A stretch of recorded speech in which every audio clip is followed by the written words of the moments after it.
Hey guys, I have rigged up a bit of a new setup here, so hopefully this works for us. I have a bit of a head cold, and so my voice might sound off, but I'll try to get through as much as I can of this. So this is covering chapter 3, the first part, and we are covering the mole.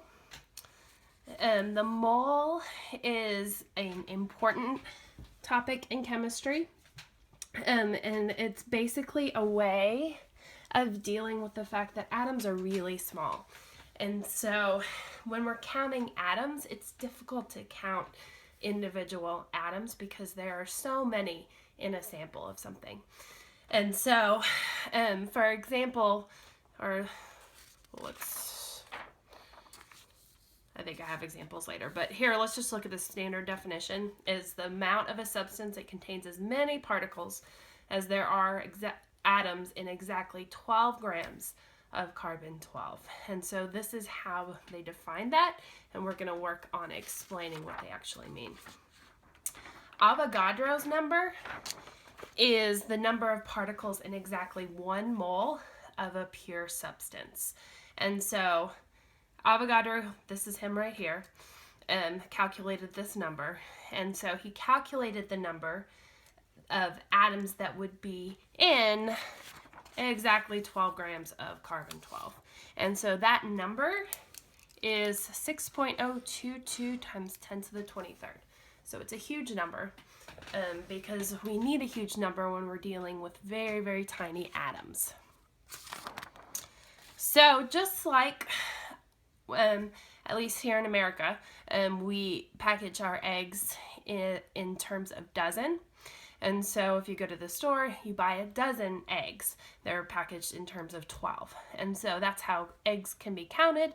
You can say I have 2 dozen eggs. That means you have 12 eggs. And so this is a very similar term. 1 mole of carbon means 6.022 times 10 to the 23rd atoms of carbon. So it's basically a number that allows us to talk in terms of smaller numbers. So this big number, if we set this equal to 1 mole, then when we were talking about billions of atoms, we can talk in terms of 3 moles or 5 moles instead of something times 10 to the 50.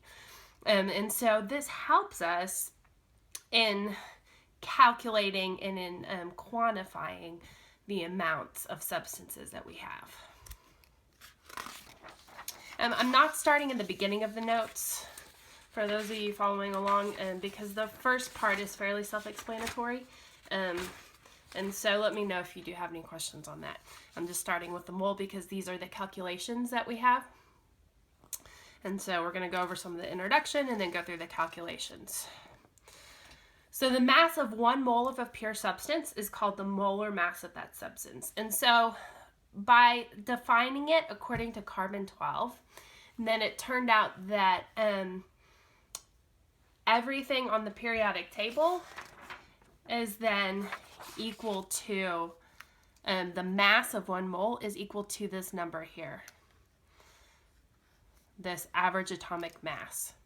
And so because it's set equal to carbon, it said how many atoms are in exactly 12.01 grams of carbon, then it works out that everything else, this 1 mole of oxygen atoms is 15.9994, and so on. And so the way this works is that if you have 6.022 times 10 to the 23rd of any of these atoms, it's going to equal this number, this average atomic mass. So that becomes our molar mass. And so here we have the molar mass, 1 mole of all of these substances, and these are the numbers on the periodic table below their symbols. So the molar mass of an element is the same value in grams as the average atomic mass, which is at the beginning of the notes of that element in atomic mass units. So we don't really use atomic mass units very often. We usually use molar mass, which is grams per 1 mole of the substance. And so the units here are grams over moles. So the molar mass is the same as the average atomic mass. It's what you get from the periodic table when you look. This is an average of all the isotopes of that element. The symbol for mole is MOL, not M, because M is already taken. So with meters, and so we can't use M, and so all they do is just take off the E, which seems a little dumb, but it is the way that we shorten it. And so then the units of molar mass are grams over moles. So the way we use Avogadro's number is we can make these new conversion factors from it. And so 1 mole is equal to this many atoms, 6.022 times 10 to the 23rd. That is a conversion factor. It can get us from atoms to moles or moles to atoms. And then using molar mass, 1 mole of carbon atoms would equal 12.01 grams. I just look at that number below it on the periodic table. 1 mole of oxygen, 16.00 grams. Here oxygen's 15.9994, and so usually what I do is I like to take at least 2 places past the decimal for molar mass from the periodic table, so I cut it off there and then rounds it up to 16.00. 1 mole of hydrogen atoms, 1.008. So you can take it like that. Sometimes I also write it as 1.01. It will affect your number of significant figures, and so that's why it's important to at least take 1.01. You can also do 1.008. So let's do some practice. What is the mass in grams of 3.50 moles of the element copper? And so what I'm looking for is how many grams of copper. And what I'm given is 3.50 moles of copper. And so the first thing I want to do is cancel out moles of copper. And what I'm looking for is grams of copper. There. Okay. And so what I want to do is get moles of copper on the bottom. So I can cancel that out. So I want these right here to match. And then I want on the top to get grams of copper. That's what I want to end up with. So that's how we're always going to set up these conversions. You want the final thing at the top to match what you're looking for. And then here, what we're canceling out, putting it on the bottom, is what you're starting with.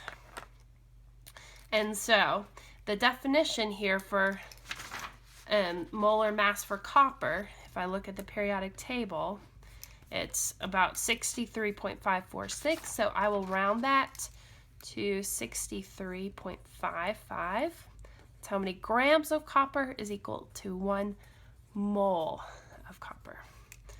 And so here with the conversion factors, it's always equal to 1 mole. And so I'm always going to put the 1 in front of mole. And then 63.55 is that. Put that in your calculator. And then you should get 222.425. I want 3 significant figures because that's what I started with here.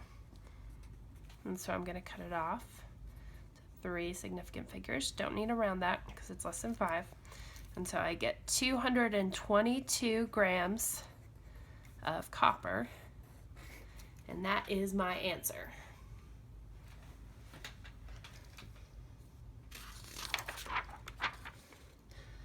Okay, next question, we're going to do the reverse kind of problem. A chemist produced 11.9 grams of aluminum. How many moles of aluminum were produced? So how many moles of aluminum is what I am looking for. And I'm given 11.9 grams of aluminum. And so here is what we want to end up with at the end. Here is what we're trying to cancel out. And so grams of aluminum are going to go on the bottom. and moles of aluminum will go on the top. So I get my whole process set up, and then I put in the numbers. So here these match, those match. And so then I'm going to look at the periodic table. Aluminum is right here, 26.98. We'll take 2 places past the decimal, so I always put 1 in front of moles because it's always 1 mole is equal to that number. So 26.98 grams of aluminum. So 26.98 I put right there. I get 0.441067. I'm going to cut it off to 3 significant figures. We get 0.441 moles of aluminum. These units canceled. We end up with moles of aluminum, which was what we were looking for over there. And there we have our answer. Now here we're dealing with atoms instead of moles. This is not something we do as often. Because usually we're not actually dealing with the number of atoms of something, but we can use Avogadro's number to convert from one to the other. And so here we want to know how many moles of silver are in 3.01 times 10 to the 23rd atoms of silver.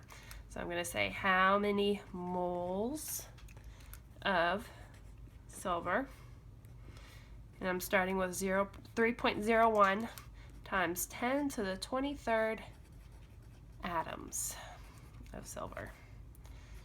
And so what I want is atoms of silver on the bottom, moles of silver on the top, because that way these cancel and I end up with what I'm looking for. So now I plug in my numbers. I've got 1 mole equal to 6.022 times 10 to the 23rd. So I'm going to put this in my calculator. And your calculators may be different, but mine, let's see, hold this up.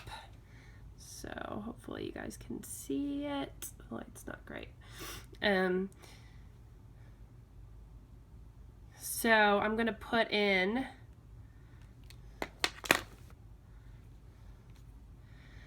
3.01, and then I'm going to do second, and I'm going to hit this button here because what I want is that EE there.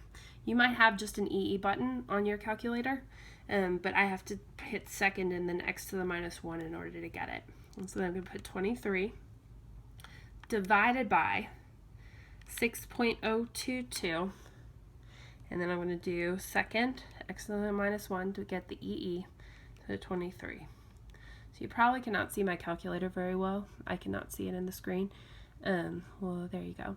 The important thing with putting the EE is that when you're dividing, if you actually put times 10, then in the division at the bottom, it's going to, unless you put parentheses, it won't keep it in the bottom of the denominator. And so then it'll be like you're taking 10 to the 23rd, and then the 10 to the 23rd on the bottom, it will be actually on the top. And so play around with it and put these numbers in your calculator and see. You can see what I mean. You'll find some that give you the wrong answer, and then figure out what you need to do in order to get the right answer. And so the right answer should be this 0.49998. And so I'm going to write down 0.4998. And then I want 3 significant figures. And so that's going to round and round and round until we finally end up with 0.500 moles of silver, like that. Okay. Then, how many atoms of silver are in 5 moles of silver? And so this is the reverse. We want to know how many atoms of silver are in 5.0 moles of silver. So we're going to do moles of silver on the bottom. and atoms of silver on the top. And so here my units cancel out. Those cancel. And then looking for atoms, I've got atoms on the top. 1 mole, and then try to fit this in, 6.022 times 10 to the 23rd. And so I'm going to do 5.0, or just 5. That 0 is just to add significant figures, doesn't actually affect the number. Times 6.022, and then second, so then minus 1 to bring up that e, 23rd.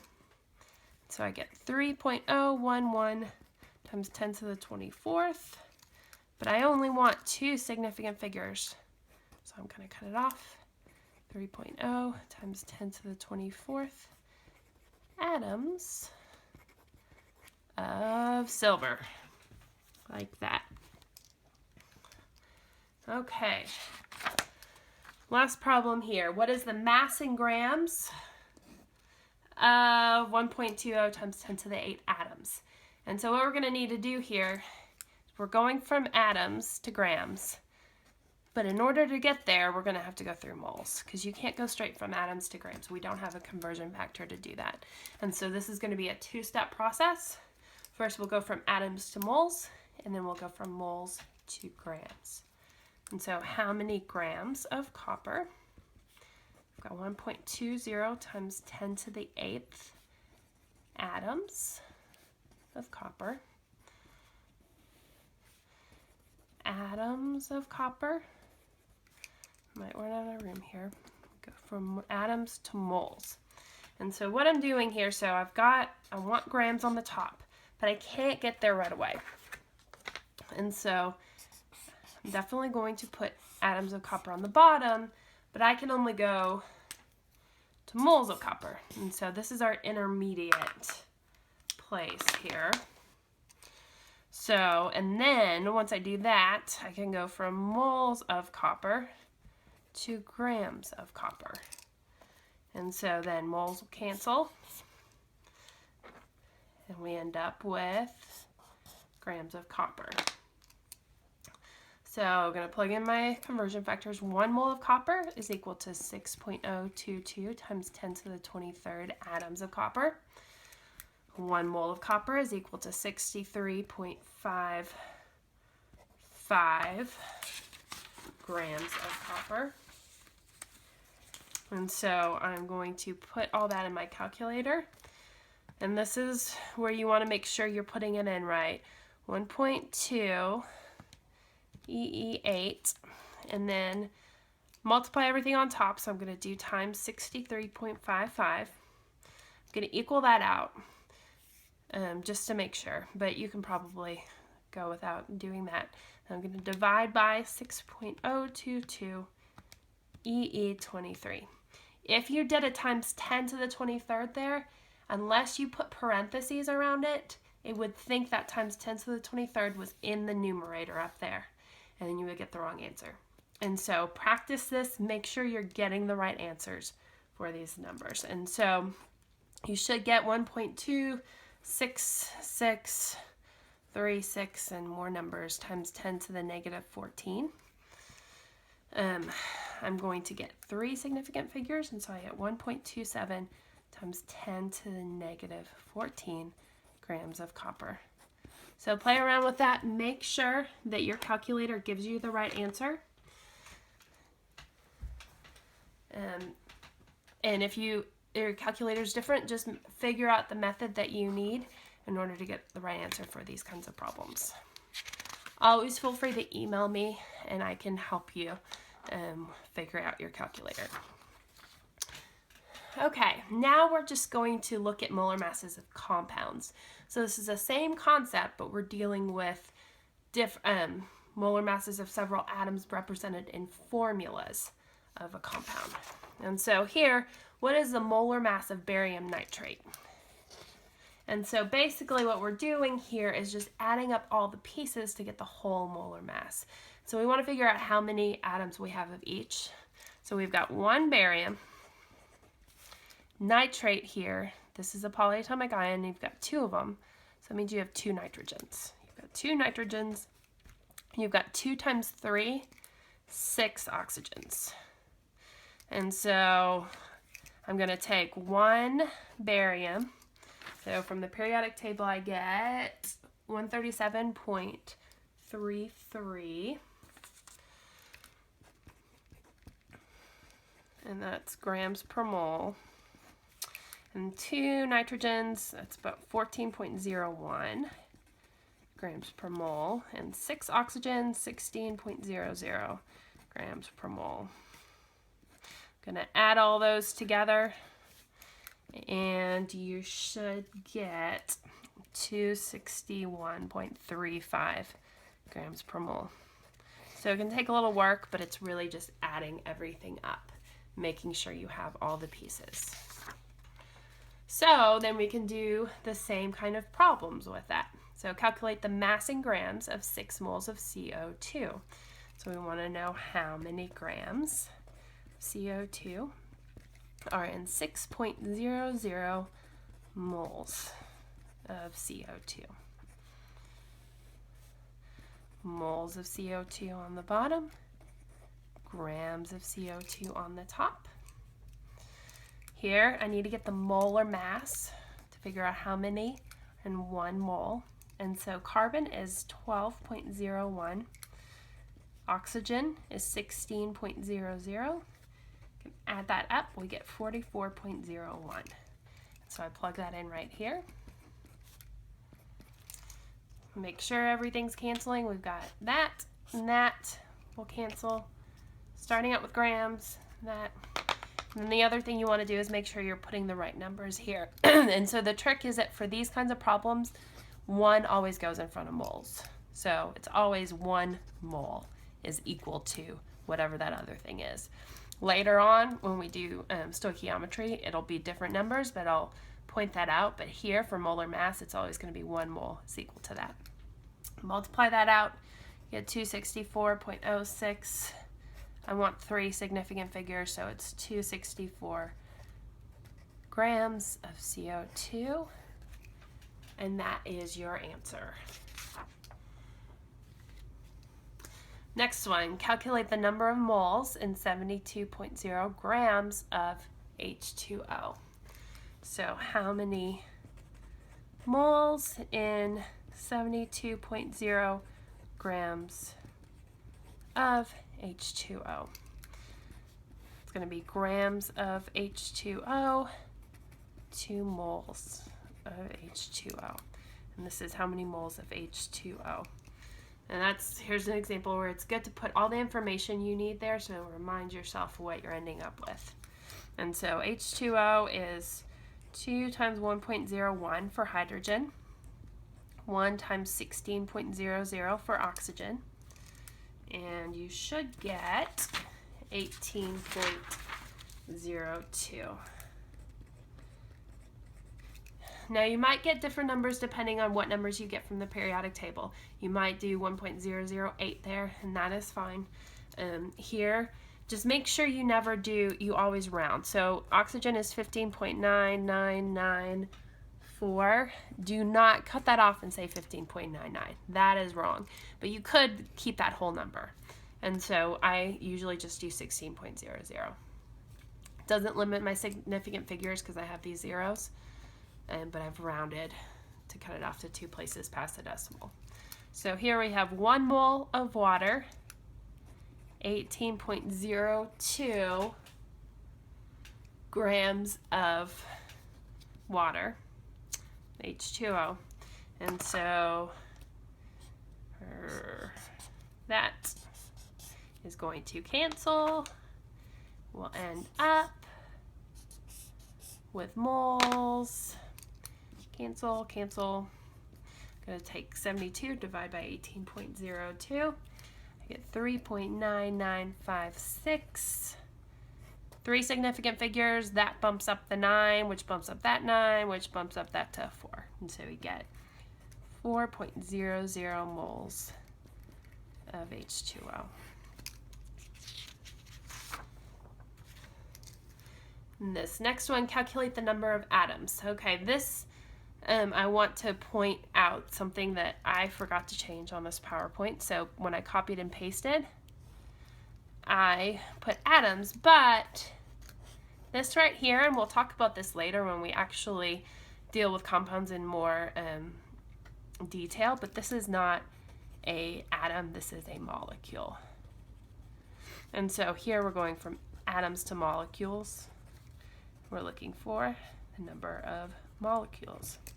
And so that is an error that I made in the notes, but we're looking for molecules, because if it was number of atoms, there's actually 6 atoms in this molecule, but we're just looking for the number of N2O4 units, and we call those molecules. And so we want to know how many molecules of N2O4 are in 7.0 grams of N2O4. So what we have here is something where we're going to have to go, we can't go from grams to molecule. We have to go through moles. If you don't have moles in either what you're given or what you're asked for, you're going to have to go through moles in order to get there for these problems. And so what that means is I'm going to do grams of N2O4 to moles of N2O4, because that's a unit conversion I know. And then moles of N2O4 to molecules of N2O4.